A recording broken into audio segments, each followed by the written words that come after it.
હું દિલથી ડાયરન બાપા સીતારામ જય શ્રી કૃષ્ણ. કેમ છો બધા? મજામાં છીએ. આપણે મજામાં છીએ ને જો આવી ગયા છીએ આપણે અત્યારે પ્રિક્રમ કરીને અને પ્રિક્રમ કરીને સીધા જ આપણે એક મોટા યુટ્યુબર ને મળવા આવ્યા છીએ સ્પેશિયલ ભાવનગર થી સાઈન. જો કે વહેલા આપણે પ્રિક્રમ કરીને પહેલા 5 વાગે રાજકોટ પહોંચી ગયા હતા અને 10 વાગે ભાવનગર પહોંચ્યો અને ભાવનગર થી મારા મોટા બાપુ દીકરાની બાઇક લઈને સીધો અમારો મોટા યુટ્યુબર આપણે બધા જો કે નામ આપીએ એટલે બધા ઓળખતા જઈશો કે ટ્રેન્ડિંગમાં અત્યારે જેના નામના મોરલા ઉડાડે છે એવા પરેશભાઈ સોડ બધા આપણે દેશી વ્લોગ અસ્મિતા નામની ચેનલ છે. પરેશભાઈના ઘરે આપણે આવી ગયા છીએ. શું કે પરેશભાઈ કેટલા સમયથી ગયા હતા કે મેહુલભાઈ મળવા આવો, મેહુલભાઈ મળવા આવો, પણ આજ પરેશભાઈ માટે આપણે કિંમતી સમય લઈ લીધો છે અને આવી ગયા છીએ આપણે પરેશભાઈના ઘરે. તો હવે હું તમને પરેશભાઈની મુલાકાત કરાવું. પરેશભાઈ બોલો બોલો મેહુલભાઈ. બાપા સીતારામ. બાપા સીતારામ. બાપા સીતારામ. કેમ છો? એકદમ મજામાં, એકદમ મજામાં. આવી જો ને ભાઈ, આવી જો ને તમારા કહેવા પ્રમાણે. હા, મારા કહેવા પ્રમાણે તમે અમારું માન રાખ્યું તે બદલ ખૂબ ખૂબ આભાર છે. અને હવે એક દી પાછા તમને બોલાવવાના છે. એનું કારણ છે કારણ કે જે મારા વિડીયો બનાવવાનો છે એ માટે તમને બોલાવવાના છે. સાઈન આપણે તમારી મુલાકાત ફરી વખત એક વખત કરીશું અને પછી આપણે વાડીએ જઈશું અને કાંક આપણે એમને જમવાનો કાંક ઓળો રોટલો કે તો ઓળો રોટલો કે ઈ બનાવીને આપણે ખવડાવીશું. માન સન્માન રાખીને આપણે વિડીયો પણ બનાવશું, વાડી પણ દેખાડશું. એવું કરવું છે? હા. તો જો અત્યારે આપણે પ્રિક્રમ કરીને આવી ગયા, થાકોડો ને ઉજાગરો ને બધું ભેગું છે. પણ પરેશભાઈ કહેતા હતા કે અમતાથી નહીં આવું એટલે અત્યારે આવ્યા છો તો આવી જાવ એટલે આપણે આવી ગયા છીએ. અને અસ્મિતાબેન ને હમણાં બતાવું તો કે બધા ઓળખતા જઈશું. દેશી ઓળખ અસ્મિતા નામની ચેનલ છે. અસ્મિતાબેન ને બધા ઓળખતા હશો, પણ ખાસ તો અમારા ભાઈ ને તમે બધા ઓળખતા હશો કારણ કે અત્યારે હાલ ટ્રેન્ડિંગમાં લગભગ કેટલા મહિના થા મોરલા ઉડે? 2-3 મહિનાથી ઉડે. 2-3 મહિના થા મોરલા ઉડે છે ને હજી સતત એના એ ટ્રેન્ડિંગમાં જ ઉડે છે એમ. એમાં કઈ ઘટવું નથી એટલે એના એ ટ્રેન્ડિંગમાં અમારા મોરલા ઉડાડે છે પરેશભાઈ. અને ભાઈ બહુ સરસ મોરલા ઉડાડે છે. તો એક કલેજા ગ્રુપના મોરલા ઉડાડી નાખો. કલેજા ગ્રુપના? હા, હાલો તારે કલેજા ગ્રુપના ઉડાડી નાખવી. એ મારા કલેજા ગ્રુપના મોરલા એડે જાશે, એ એડે જાશે ને કાઈ વડલે જાજે. અમારા કલેજા ગ્રુપના, એ મારા કલેજા ગ્રુપના મોરલા એડે જાશે. હારે ઘડાયેલ ક્યાં બોલે, હારે ઘડાયેલ ક્યાં બોલે. અમારા કલેજા ગ્રુપના, એ મારા કલેજા ગ્રુપના મોરલા એડે જાશે.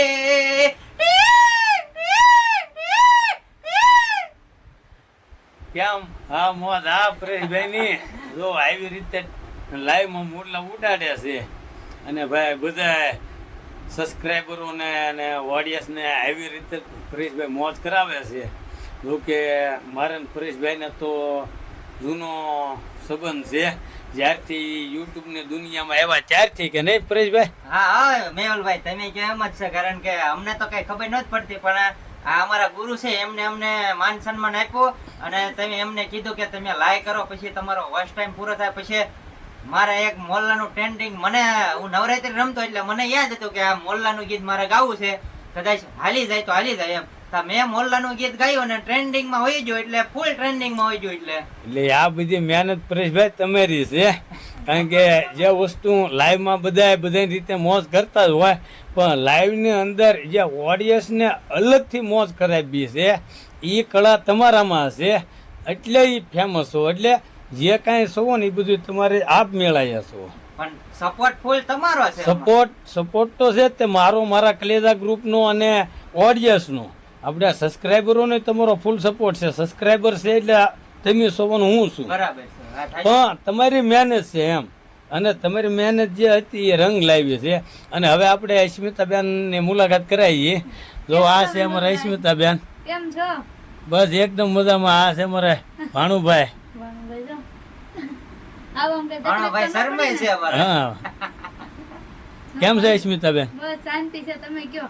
બસ અમારે કરીને આવ્યા છે અને સીધા આવ્યા એટલે થાક તો થોડો ઘણો દેખાય છે. હા, બાકી કઈ તકલીફ ન પડી ને આવવામાં? કાંઈ તકલીફ નથી પડી. સીધો જ તમારા ઘરે નો આવી ગયો. અચાનક ખબર વગર સીધા ટચ જ થઈ ગયા. પેલા તો મેહુલભાઈ કે મારા ચિત્રા થોડુંક કામ છે, એને કીધું કે મારા કામ છે એટલે મારી પાસે ગાડી નહોતી મારે અમને લેવા જાવ ને પણ મારે ગાડીના હિસાબે હું લેવા નહોતો ગયો. પછી કે હવે મારે થોડુંક કામ અટવાઈ ગયું કે મારે હવે અસ્મિતાબેન ના ઘરે જવું છે, એટલે ઈ અહીંયા આવી ગયા અને અમારી મુલાકાત કરી. અમને ખબર પણ નહોતી, હું જમતા અહીંયા આવીને સીધા ટચ જ થઈ ગયો, મને કઈ ખબર જ નહોતી. અચાનક સરપ્રાઈઝ એમ મજા આવી ગયો, પણ તમને મળીને બહુ આનંદ થયો, બહુ મજા પહેલી વખત આવું એટલે સરપ્રાઈઝ દેવાનું હોય ને ભાનુભાઈ. પણ બહુ આમ મજા આવી ગઈ તમને મળીને, આનંદ આવી ગયો. જો ભાનુભાઈ દાંત કાઢે છે. માહિર, એ માહિર, આમ બોલાવે. માહિર. તો હવે આપણે અસ્મિતાબેન છે, અસ્મિતાબેન ને કહીએ કે અહીંયા પરેશભાઈ પાસે બેહો અને એક આપણે ભાઈ બહેન નું જે ગીત છે, એક આધું ભાઈ બહેન નું ગીત માટે એક આધી યાદી કરીએ. ગીતમાં મારા વચ્ચે તમે ગાઈ નાખો મેહુલભાઈ. અરે ભાઈ બહેન નું ગીત ગાવાનું છે ને, એ બેન જ ગાય. એવું છે? હા. ગાઈ નાખીએ, હાલો. જો અમારા માહિરે દાંત કાઢે છે. ગાઈ નાખીએ થોડું, હાલો. કોણ ઝુલાવે લીમડી ને કોણ ઝુલાવે પીપળી, મારા ભાઈની બેની લડકી ને પહેલો ઝુલાવે ડાળકી. આ લીંબડી ની યાદ દાળ દુલે છે, લીંબડી ઝોલા ખાય. ઈસકો નાનું બેની નો એવો યામ ઝૂલણિયો જાય, બેની બા ઈસકે ઈસે. તો જો આવી રીતે અસ્મિતાબેને એક અમારા ભાઈ બહેન નો જે પ્રેમ છે, એ ભાઈ બહેન માટેનું એક અસ્મિતાબેને સરસ મજાની કોણ હલાવે લીંબડી નો. પણ થોડીક ટ્રાય કરી ભાઈ માટે ગાવાની, બસ આનંદ હતો એટલે આનંદથી થોડી અને ખાસ તો અમારે ફૂલ આનંદ તો અહીંયા જ હોય અમારે તો. મોજ જ હોય એની હા. અને એ મોજ કેવી ખબર, જોયાનંદ સંત ફકીર કરે, હોયાનંદ નાઈ એજમીરી મેરો, આનંદ સાધુ ફકીર. એટલે આવો પરેશભાઈ નો આનંદ છે. અને હું તો પહેલી વખત નેક્સ્ટ ટાઈમ એવો છું. હે પહેલી વખત પહેલી વખત પહેલી. આવ્યા છો અમારા આંગણે. અને ડાયરેક્ટ ફોન કર્યા વગર નો જાય ટચ જ થઈ ગયા ગરબા. એમ direct સરપ્રાઈઝ આપી દીધી અમને હો પણ. અમે તો ઘડીક શોખ થઈ ગયા, આ કોણ?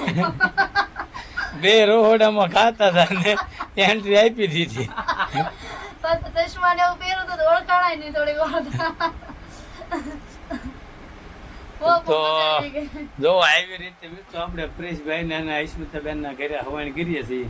જો કે મેં હમણાં કીધું એમ કે ડાયરેક્ટ જુનાગઢ થી ને તે જો કે થોડુંક હેરાન છો છું ભાઈ, નથી છું એમ નથી. અને ભાઈ અત્યારે આ સમયમાં તો પબ્લિક હેરાન થાય ને તો જ એને કાંઈક કાંઈક અનુભવ મળે. મળે કેમ હું હેરાન છું એટલે મને થોડોક અનુભવ મળ્યો છે. હેરાન છો એવો કે ભૂલ મારી છે. ત્રીજી નાઈટ મારો બુધ દેવી કરવાની હતી, મારો ભત્રીજો થાકી ગયો હતો ને થોડોક તાવ ને ટાયર જેવું એના લાગી ગયું હતું. એટલે મેં કીધું વધુ બીમાર પડી પહેલા ઝાઝા કિલોમીટર નહોતા, એટલે હું હવે ત્રીજી નાઈટ નીચે રોકાયું ગાયકા બહાર નીકળે જાય. પણ ત્યાં ક્યાંય કવરેજ નહોતું આવતું, એટલે કવરેજના અભાવે છે ને થોડીક થાપ ખવાઈ ગઈ છે કે સમયે વાહન મળશે કે નહીં મળે. કારણ કે અમે જાતું ને ટ્રેનમાં જતા, એટલે ટ્રેનના હિસાબે પાછા નીકળી જતા. અને પછી જાણવા મળ્યું તળેટી ભવનાથ આવીને કે ભાઈ ત્યાં કવરેજ આવ્યું ને આપણે જાણ્યું કે ભાઈ ત્યાંનો સમય તો સાંજના 4 વાગ્યાનો. તો હવે નાઇટ ત્યાં કાઢવી ને દિવસ ત્યાં કાઢવો. થાકી ગયેલા તો બે હતા, તેને એમાં એનો વધુ મજા બગડેલી હતી. એટલે પછી સીધા જાય એસટીએથી પ્રાઇવેટ બસમાં 200 રૂપિયા થઈ આવ્યા સીધા રાજકોટ. રાજકોટ આવ્યા નથી એસટીમાં સવારે 5 વાગે મળી ગઈ ને આરામથી સીટે મળી ગઈ. અને 10 વાગે આપણે ભાવનગર પહોંચી ગયા. ભાવનગરથી સીધા આપણે પરેશભાઈના ઘરે જ આવી ગયા. કા પરેશભાઈ? હા હો, સીધા ટચ જ થઈ ગયા. ખબર વિના આમ સીધા ટચ જ થઈ ગયા. અમે તો જમતા હતા, મેં કીધું આ કોણ આવ્યું, આનો નવા વૈશમાં લગન હેટી કેટીમાં આવ્યો, પણ આ ખબર વગરના ટચ જ થઈ ગયા. ને અહીંયા અમારા ભાણકી હતી ને એમને પૂછ્યું, મામા તમને કોક બોલાવે છે એમ. અમારે ભાણકી આવી કહેવા મને કે મામા તમને બોલાવે. મેં ભાણકીને કીધું બટા તું એને અંદર બોલાવી લે જે ગમે એ હોય. પણ મેં કીધું પછી સીધા અહીંયા અમારા રોહડામાં જમતા હતા ના ટચ થઈ જાય. પછી ના આવ્યો ને તે આવો મેહુલભાઈ, આ તો તમે અમારા આંગણે આવ્યા, મને તો એમ થઈ ગયું એમ. અને બીજું તો ખાસ બધાને એક સૂચના છે કે જે મેં પરિક્રમમાં નોંધ લીધી છે. જો કે આ મેં અસ્મિતા દેશી વ્લોગ અસ્મિતા નામની ચેનલમાં વાત કરી છે, પરેશભાઈની ચેનલમાં છે. પણ મારી ચેનલમાં હું કહું છું કે એક નોંધ મેં લીધી છે, એને બધા થોડાક વિચારધારા શાંત કરવાની જરૂર છે મારા વાલા. કારણ કે 36 કિલોમીટરની જે પરિક્રમાની રેન્જ છે એમાં પાણીનું પરબ, શાહનું પરબ, શરબતનું પરબ અને અન્નક્ષેત્ર આ બધા નિસ્વાર્થ ભાવે સેવા આપે છે. તો ત્યાં એવું જોયું મેં કે નિસ્વાર્થ ભાવે જ્યાં સેવા આપતા છે ને ત્યાં આટે ધડી મન ફાવી એ રીતે પાણી પીવા બગાડ કરે, ભોજન લે, પ્રસાદ લે, એનો બગાડ કરે. અને ત્યાં કોઈ 5, 10 કે 50 કે 100 રૂપિયા કોઈ દાન તરીકે નથી વાપરાય. મેં જોયું છે 100માંથી કદાચ 5 થી 10 જણા એવો નીકળ્યા છે કે એના હાથમાં એમ થયું કે ભાઈ હાવ સેવામાં આપણે ન લેવાય, એ લોકોએ દાન કર્યા છે. બાકી 90% 90 થી 95% તો પાણી પીને અનક્ષેત્ર હોય તો જમીન હાલતા થાય છે.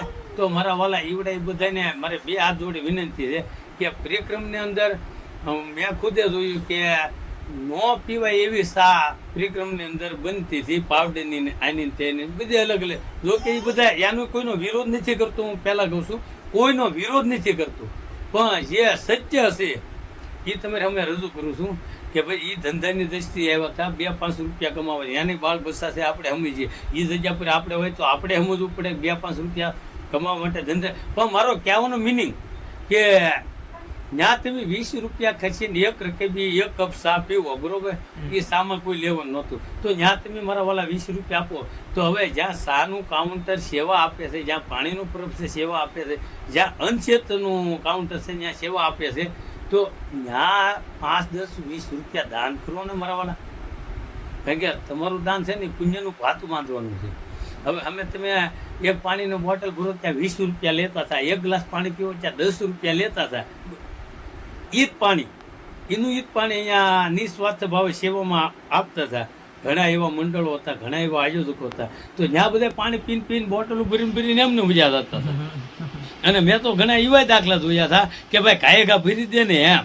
એટલે ભાઈ કાયગા ભરી દો, બધું પબ્લિક નિસ્વાર્થ ભાવે દર્શનાથી આવ્યું છે, પરિક્રમની મોજ કરવા આવ્યું છે. લાખોની સંખ્યામાં મેદની હતી. જોકે બનાવે ઘણા એવા બન્યા છે. 9 લોકોના તો મૃત્યુ પામ્યા છે. અને તમને બધાને ખબર જ છે કે ટીવીના સમાચારમાં આવતા હતા એમાં 2 બનાવ તો મારી નજર સામે જ હતા. પણ મેં આગળના વિડીયોમાં કીધું એમ કે એના વિડીયો નહોતો ઉતાર્યા. એનું કારણ છે કે ત્યાં વિડીયો ઉતારવા યોગ્ય નહોતું. એ સમયે વિડીયો ઉતારવું યોગ્ય ન કહેવાય. એટલે એમની સેવામાં હતા. મેં પહેલાં મને એવું લાગ્યું ભાઈને થોડીક શ્વાસની તકલીફ સડી ગઈ છે, ઘોડેદાર થતા, એટલે એ વખતે વિડીયો ઉતાર્યો હતો આગેથી. પણ પછી ખબર પડી ભાઈને એટેક આવ્યો ને એટલે મેં મારો વિડીયો બંધ કરી દીધો હતો. તો બધાને ખાસ વિનંતી કે ભાઈ પરિક્રમ હોય કે કોઈ પણ ધાર્મિક સ્થળ હોય, કોઈ પણ દેવસ્થાને જાઓ તો જ્યાં સેવાનું કાર્ય હોય ત્યાં યથાશક્તિ પ્રમાણે 5-10 રૂપિયા વાપરો. અને જ્યાં વાપરવાના છે ત્યાં વાપરો, જ્યાં નથી વાપરવાના, જ્યાં ખાવામાં તમે મેં જોયું છે 100 રૂપિયા ખાઈને દાન 100 રૂપિયા આપીને જમતા હતા, બરોબર. તો હવે એ અન્નક્ષેત્રમાં જેવું ખાવું નતું એવું ખાવું ત્યાં મળે છે, ત્યાં મળે છે એવું અન્નક્ષેત્રમાં મળે છે. તો ભાઈ 50-100 રૂપિયા ત્યાં દાન કરો.